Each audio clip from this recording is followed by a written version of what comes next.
on behalf of Networks of Expertise and the AMA. This is weaving literacy and mathematics so all learners thrive. What, why, how, myths and misconceptions. And we have two wonderful speakers. We've got Alana Madgwick and Robyn Hedifan. So I'm going to hand you over to them now. Whaftai lava, and thank you so much for that warm welcome. Tēnā koutou katoa, ko Victoria te monga, ko Cook Street te moana, no Ponaki aho, ko Jean Rollinson Roa, ko Te Tipa Williams toko mātua, ko Alana Madgwick toko ingoa. Tēnā koutou, tēnā koutou, tēnā koutou katoa. And warm Pacific greetings to you all. It's so exciting to have this opportunity to have professional learning in your pajamas. Our 7:30 night session. Good on you guys for tuning in. And I just want to introduce our whakatauki for this evening. That's going to kind of set our thinking forward as we think about weaving literacy and maths so that all learners can thrive. So, ko te manu I kai ana I te miro, nōna te nāhere.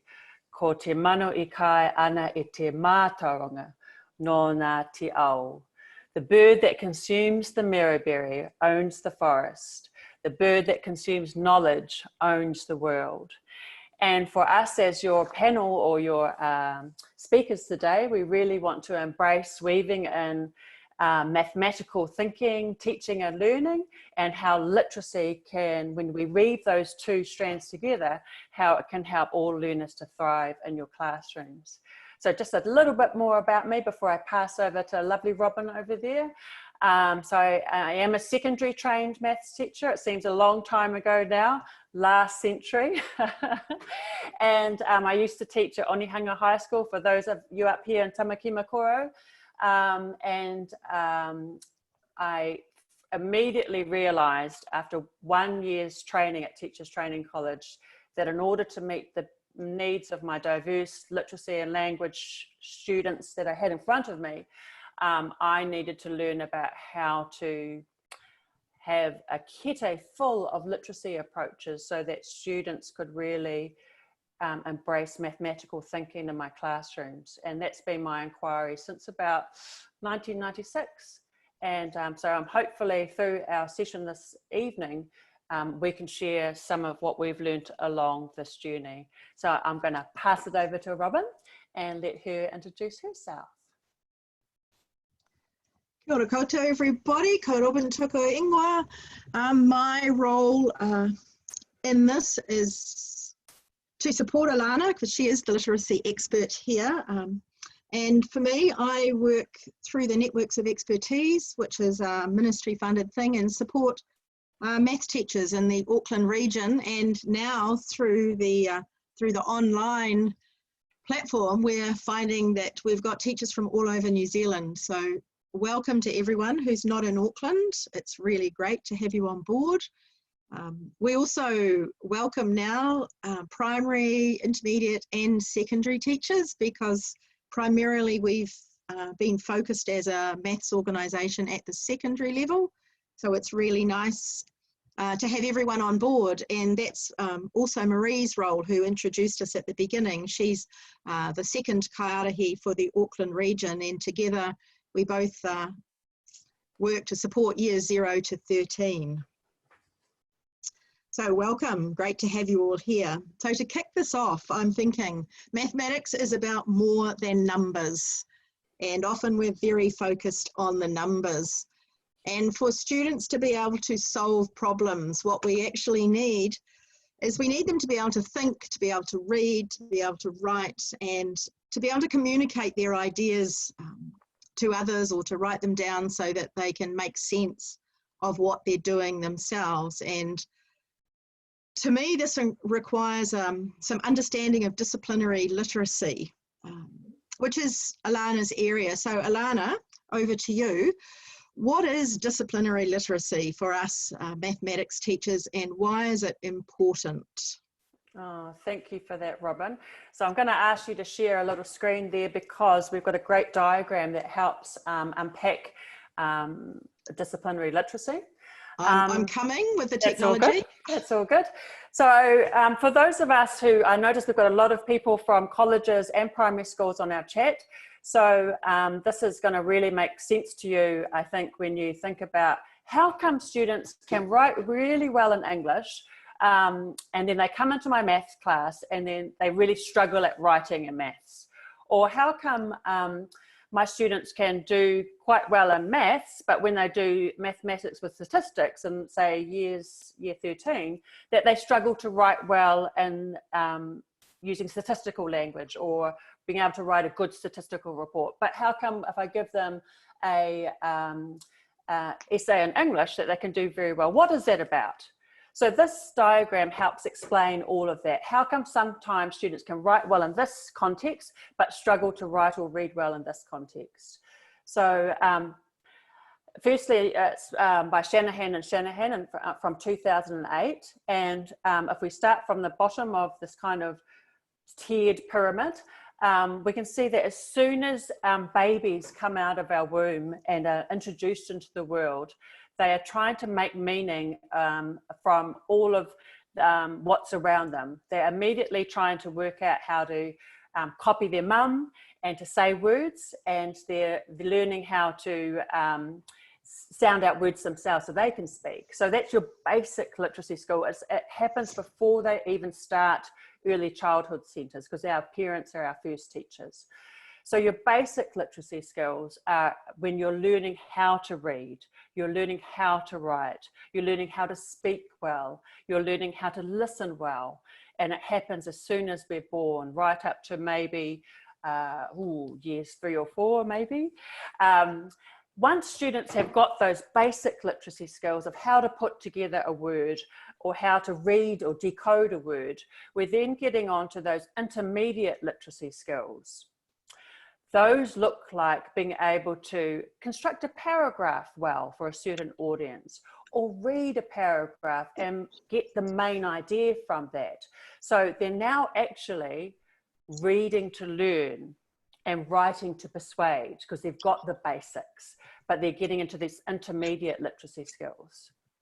Once we've got those kind of skills in our kite, in our baskets of knowledge, when we go into secondary school, we suddenly, it feels like for the students anyway, learning is compartmentalized into certain disciplines. So they might start off going to science in year 9, and after 50 minutes the bell goes, and all that language and all about how to think like a scientist, how to write like a scientist, that we kind of expect kids to be able to do because they can read and they can write.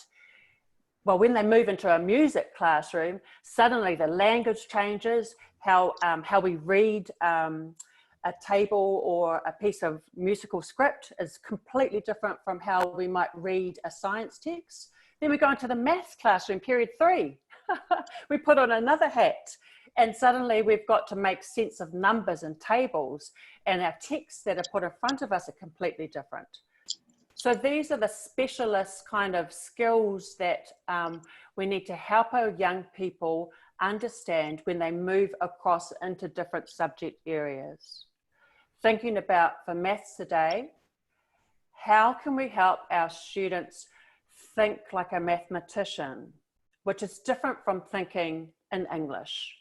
How can we help our students write like a mathematician? Because it's a very specific type of writing that mathematicians do to show their logic, to show their thought process, to make the reader understand how they've solved a problem. And until students can work out that code, work out how those texts work in maths, they're going to struggle a little bit. So does that answer your question, Robyn? Does that make sense to our maths teachers out there, both at primary and at secondary? The chat. Mute myself. That's all good, Michael. Welcome back, Robyn. Welcome. Thinking about that, what you're saying then is that we have to be aware of what the foundational literacy skills that the students are bringing into our classroom. And then we have to be very deliberate about focusing on ensuring that we develop those skills within the maths classroom. So we need to develop the listening skills. So potentially for a lesson, we could have a listening focus and to see how well the students listen. And then we could have a thinking focus as well as a reading and writing focus within that classroom. I think building on that, Robyn, I think what sometimes we forget if we're specialist maths teachers is that we're so used to speaking our own language, reading the types of text that we have in front of us, that we kind of don't pause and reflect on what the students' experiences have been before they come to our classroom.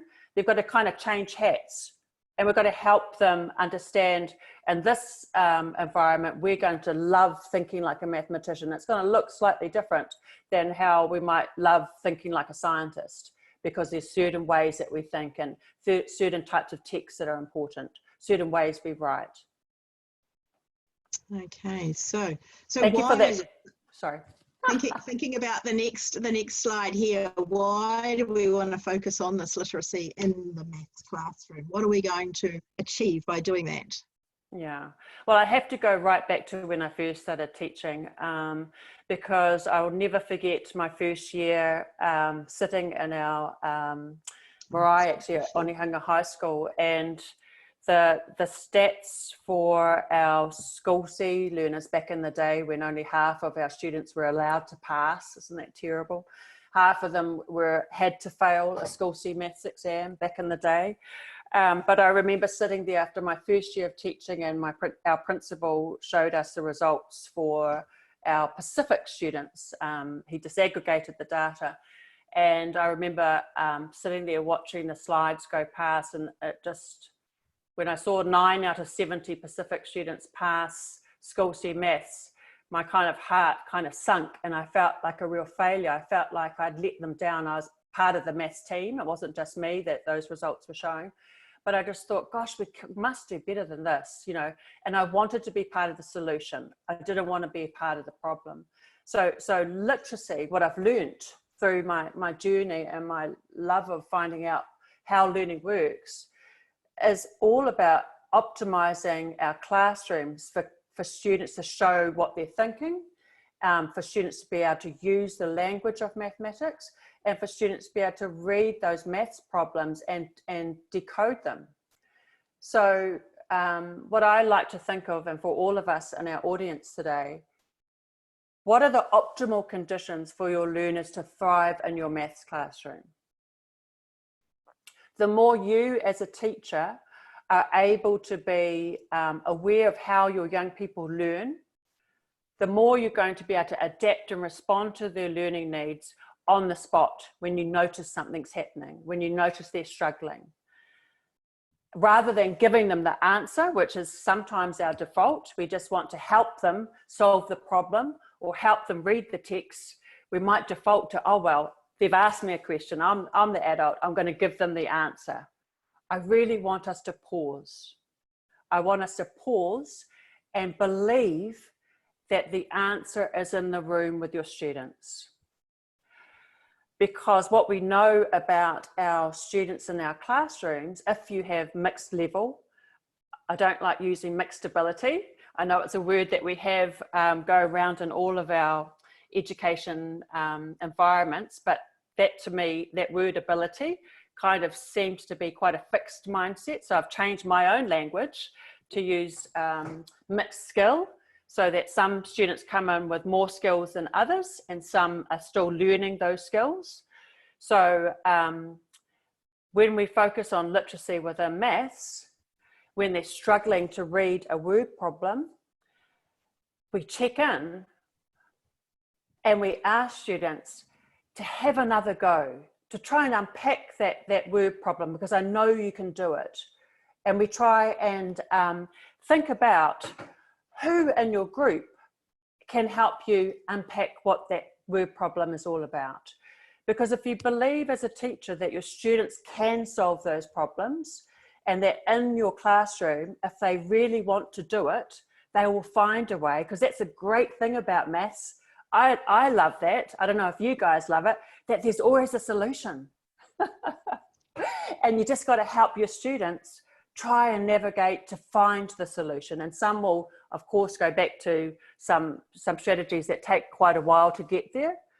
But if you can pause and let them get the eureka moment through working together, through unpacking those problems themselves, then they're more likely to want to and believe that they can solve it.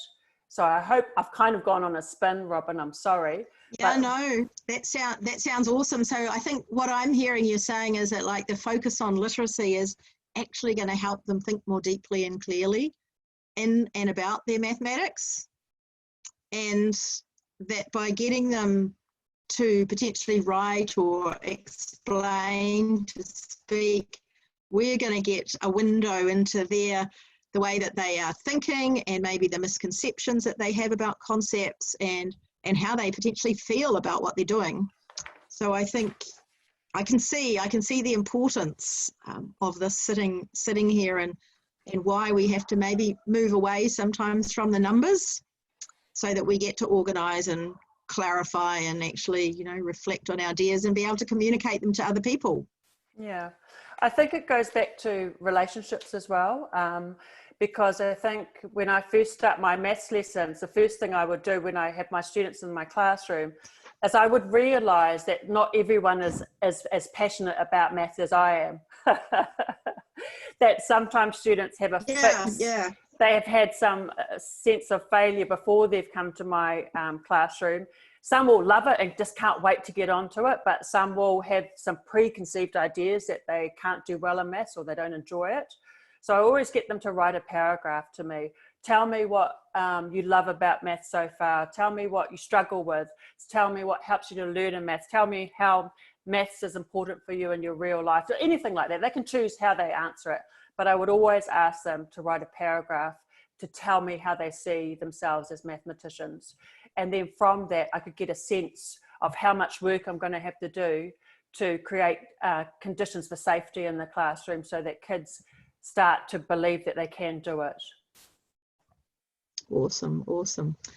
Okay, so thinking about the challenges, if you like, of reading in maths, and many teachers say to me that it's the word problems that get them. They can do the maths, they can do the numbers, but they can't understand or unpack the words.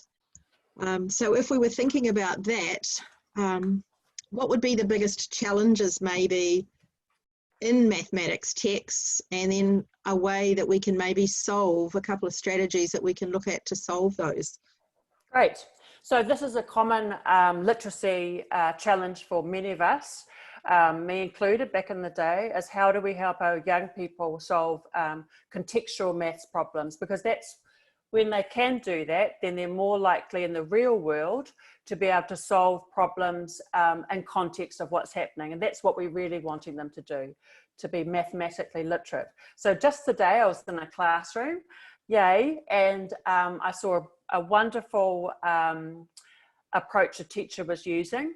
So the students were in a primary school, they were doing long division. And I just sat beside a student, and he had, I think it was something like, 6 divided into 75. And he had the numbers. And then his challenge was to write a word problem that answer of 6 into 75, what could a real life world problem look like? And so he had written his response, a little word problem that matched to the mathematical problem. And that's a wonderful way for students to go from the numbers to be able to writing a problem that makes sense in the real world. Because often we jump to, how do we read this problem? Well, first, in order to be able to read a problem, you also need to be able to write those problems. If you can write those problems and work out how to construct a text, then you can flip it on the other head, and you can say, oh, I can look at this text and I can read and understand how it's made because I've had a chance to write those problems myself. So for those of you that love that strategy of letting kids write their own problems from the mathematical problem, that is Katie Pai, that's fantastic, because you're helping them construct text, contextual text around the maths, and that's a great strategy. Another strategy is, which a teacher told me she had wonderful success with, is the wrap strategy. And I know you've got a slide there, Robyn. But before I show you that wrap strategy, because everyone wants those little gold nuggets, I want you to think, before we race to give the students the strategy, we've got to pause and think, what are they struggling with? So what are they struggling with? And how can I first check in the room if the students can come up with their own strategy as to how to unpack word problems. And I do this because we go back to if we think back to my other slide, in your classroom of 35, 32, there's going to be someone in there that can unpack that word problem. So if we pause and don't give the strategy ourselves first, but check in, so you've got to have those conditions, those relationships, right? So kids can take a few risks. But let's see if someone in the room can solve that word problem, or that word problem, and let them tell us, how did they do it? How did you do it? How did you make sense of that word problem? What were the key words? Did you think of, did you make a picture in your mind? Did you take the maths out and look at the words around you? How did you work out to solve that problem? And see if your students can articulate it first before you jump in to give them that strategy. And the reason I say this is we want them to believe they can solve it themselves before we jump in and give them that strategy. Because what happens if we always scaffold, if we always give them strategies, then that learned helplessness happens. I'll just wait because Miss is going to show me. I'll just wait because, you know, if I wait long enough, the solutions will come, or the scaffold will come. But let's push them. Let's say, another time some students said to me, I asked them, tell me about your best teacher ever. What did they do? Tell me what it was that they did to help you love learning. And this young Pacific boy at Wellington College actually said to me, oh, sir, every time we get something wrong, or we don't quite know it, or we don't know the answer, he looks us in the eyes and he goes, I know you can do it. I know you can do it. Just pause. Take your time, no hurry. I'll come back to you, but I know you can do it.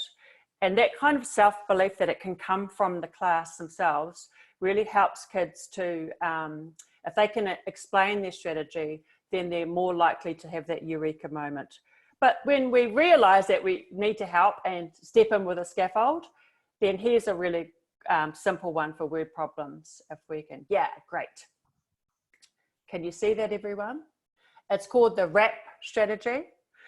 Quite often, even my 18-year-old's gone down to Dunedin and he got his results back from his exams. And when he looked at one of the marks that he wasn't as happy with as what he was aiming for, he said, Mum, I didn't read the question carefully.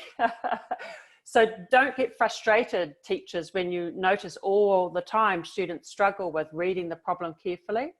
Because that's actually, it takes a lot of practice for kids under exam pressure, under test conditions, and in your classroom to pause and not jump to try and find the solution.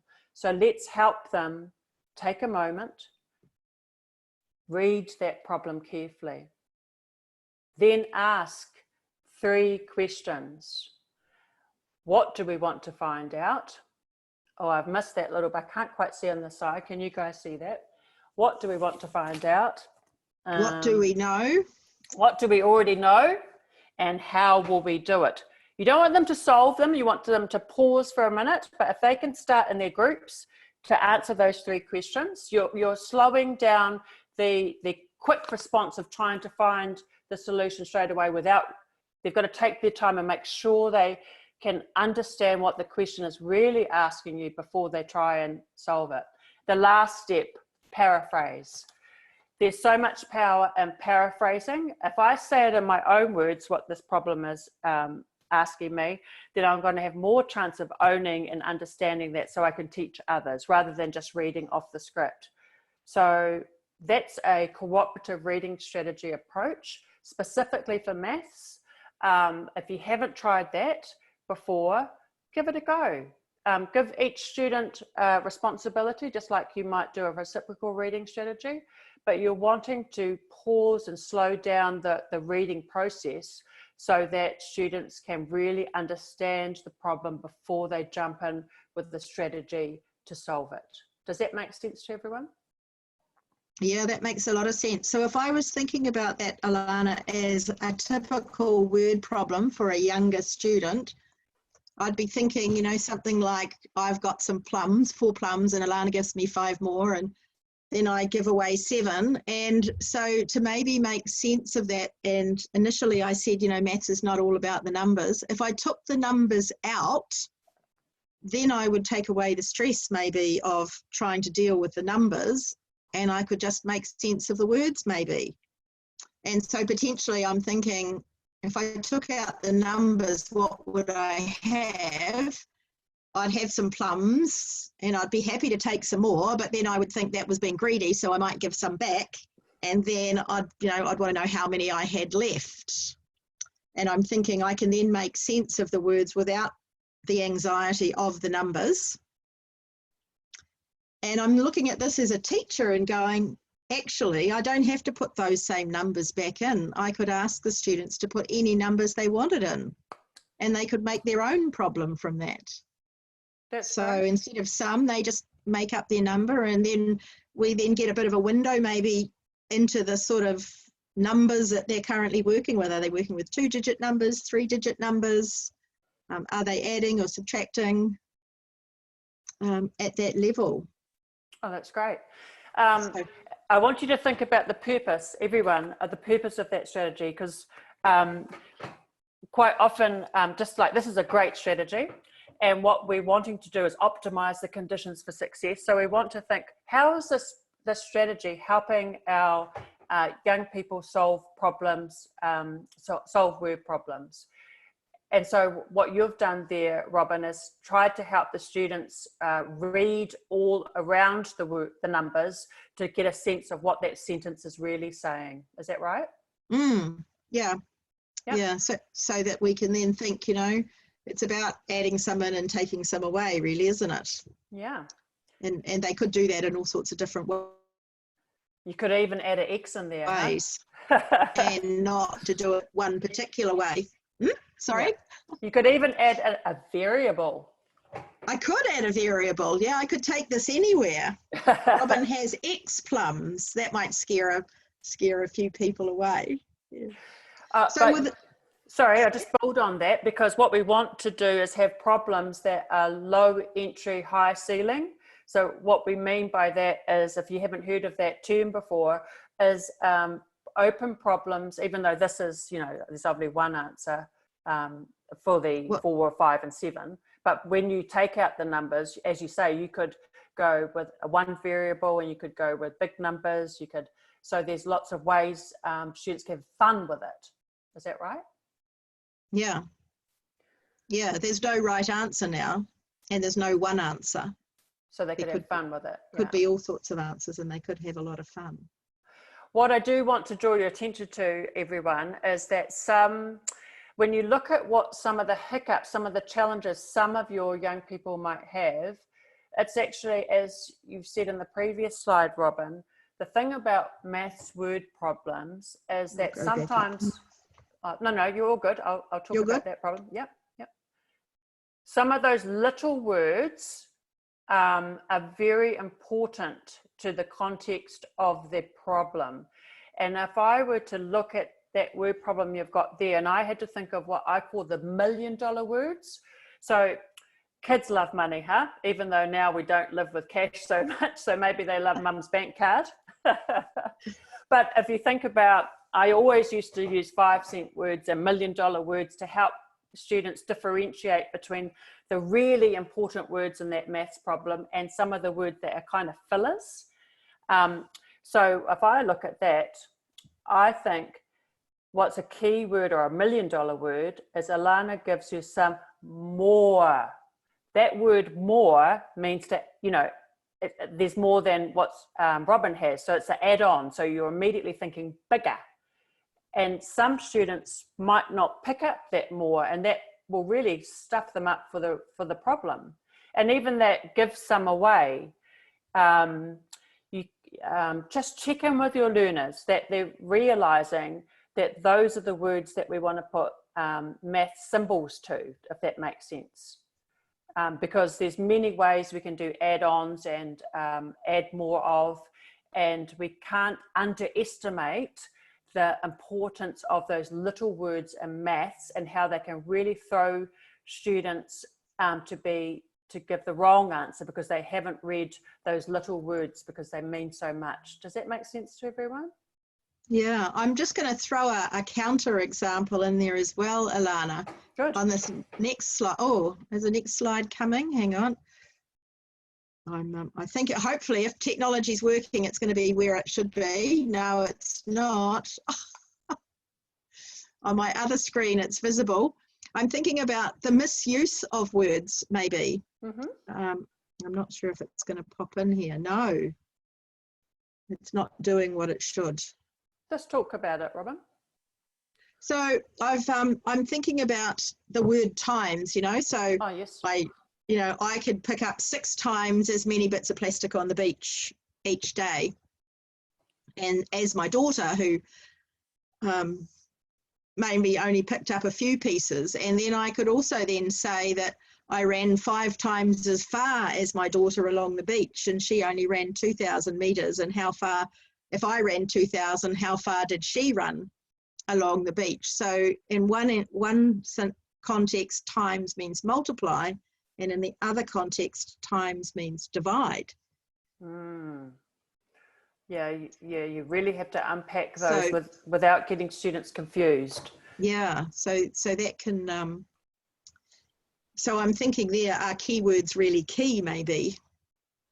That's right. And that sometimes by focusing only on keywords, are we causing more misunderstandings and misconceptions? And so we have to use the keywords kind of with a bit of caution, I suppose, I'm thinking. Yeah. And not rely on that as a strategy. It is a strategy, but it's a strategy that we have to check in on. Yeah. Check in which like, not try sharing your screen again. The people are asking in the chat to see if that works. Hang on, if I stop the share and come back, I should be all right. Hang on. I'm just going to jump out, and here we go. If I share again, I should be all right. Technology is a wonderful thing when it works, isn't it? You're doing great. Here we go. Here it is. Oops. And if I times there and times there. So in one, I'm using times in a context where I want to multiply, and that's what most of us understand times to be, and we often teach that. But then in the next one, I think I'm looking at division, because I'm thinking about me, Kate, in terms of me. So she has to think, 2,000 is 5 times more than what? So you could still run it as a multiplication. But I'm going to share all the slides with you. So that's cool. It's nice to see that, when I take screenshots, Vicky, of I've done that in webinars, taken photos of the screen. So people, the audience, I never realized I was visible. Awesome. But yeah, we'll put this on the AMA website along with the recording. Okay. Yeah. What's your next question, Robyn? So my next question is I hear in the work that I do around primary, I hear the word talk moves a lot. Now the primary teachers in the audience might be familiar with talk moves. Yeah. But I think as secondary teachers, that's potentially something that's less common. Mm-hmm. Yeah, I've seen this work really powerfully. Can you share the next slide, please, Robyn? I can share the next slide. Yay.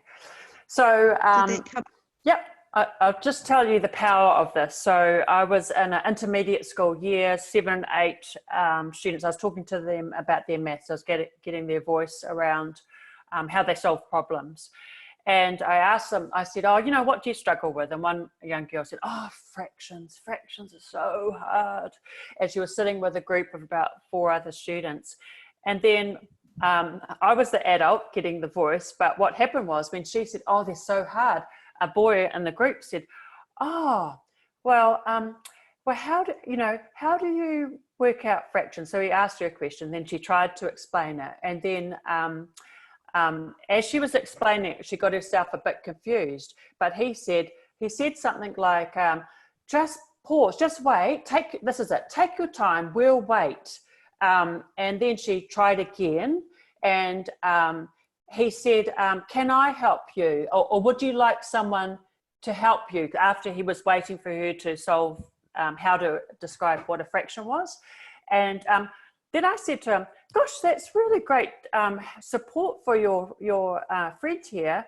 And then he was able to say, oh, well, we all help each other solve problems. And he actually said, if I can remember, this is a couple of years ago, that talk moves was something that they learnt in class, and that I could see it happening in action when the student was struggling, and the positive effect on this young woman as her friends helped her through these strategies really built her mana as she got to finally being able to describe it. And the boys helped her as well, so teamwork.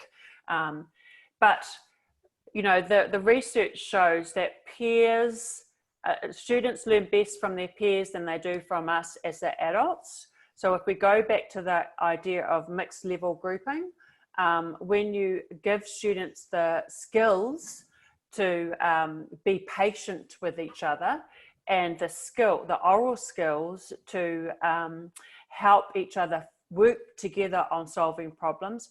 Young people, just like adults, well, sometimes adults need help in working collaboratively, but these also students need help, and those key competencies of working well together.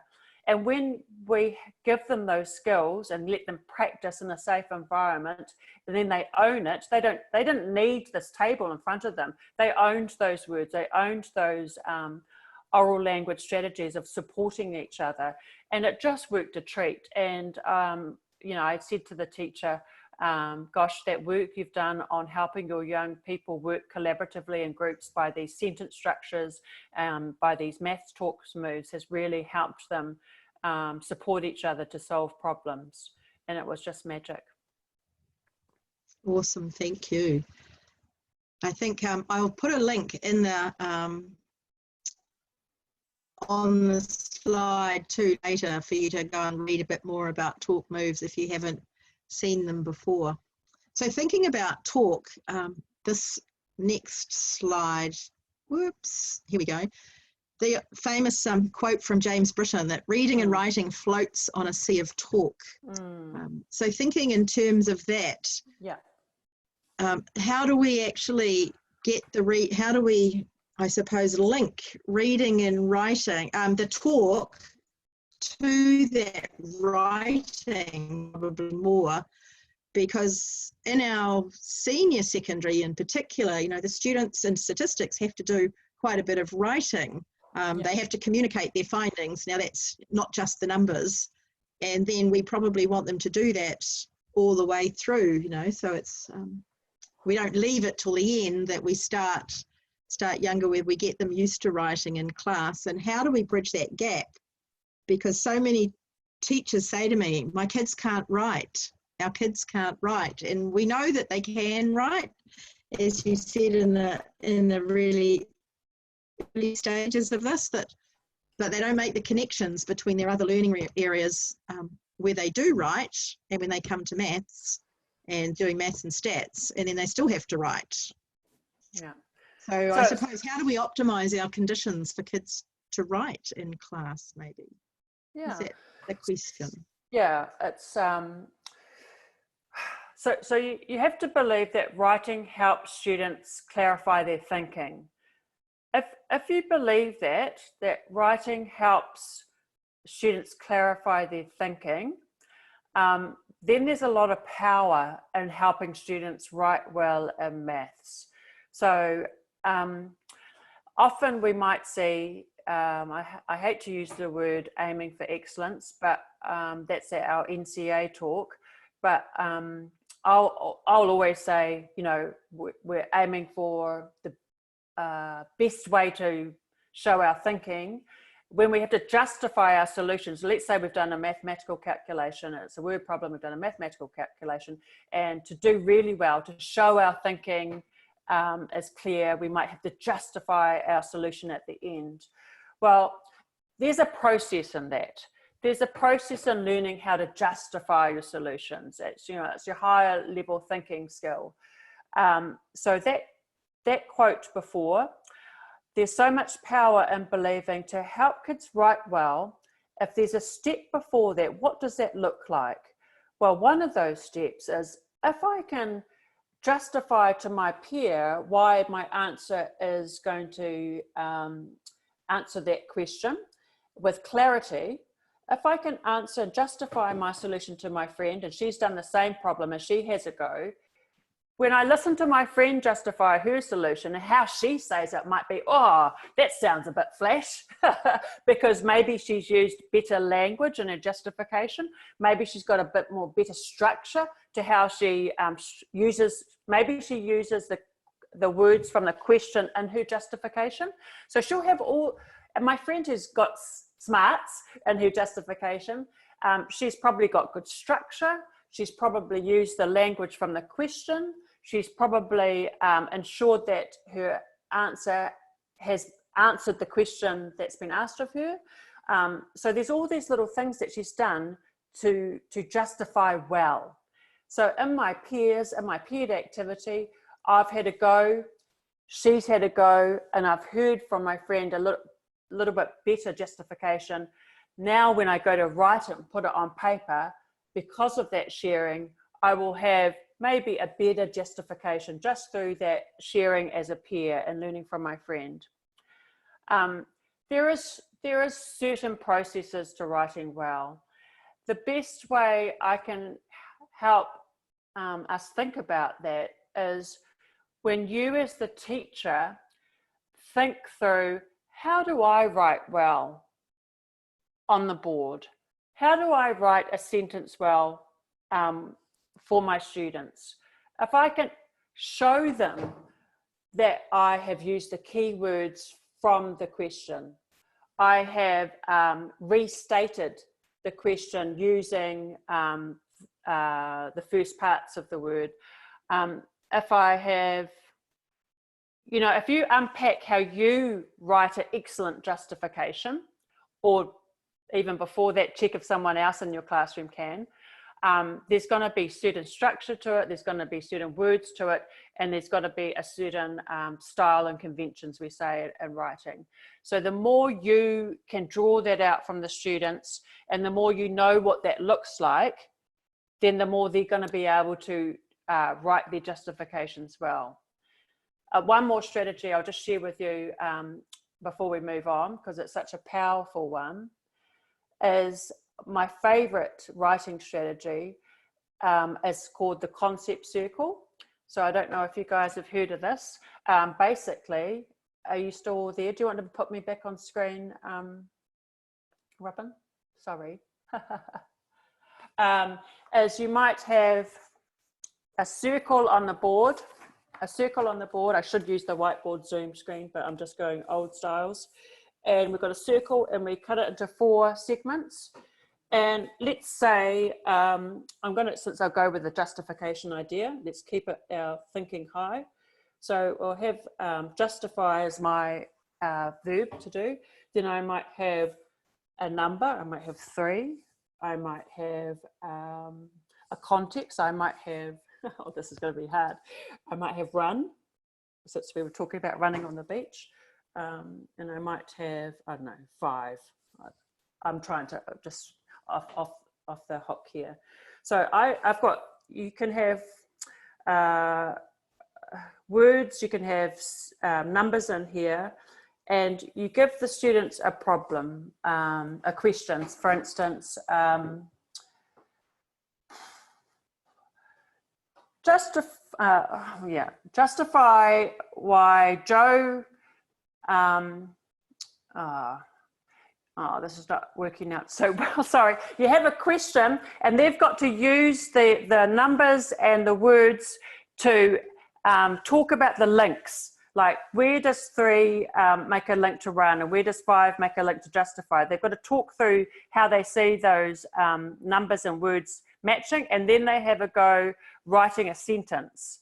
I haven't given you a very good example, I apologize for that, but if you Google concept circle, the whole point of it is that kids have a go talking about the connections between the words and the numbers, and then they have a go writing a really good sentence using those numbers and words.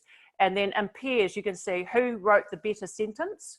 And so just by collaboration, by using the same numbers and the same words, I can see my friend, I've written a great sentence that answers the question, my friend hasn't so much. And so together we learn from each other about how to write better sentences.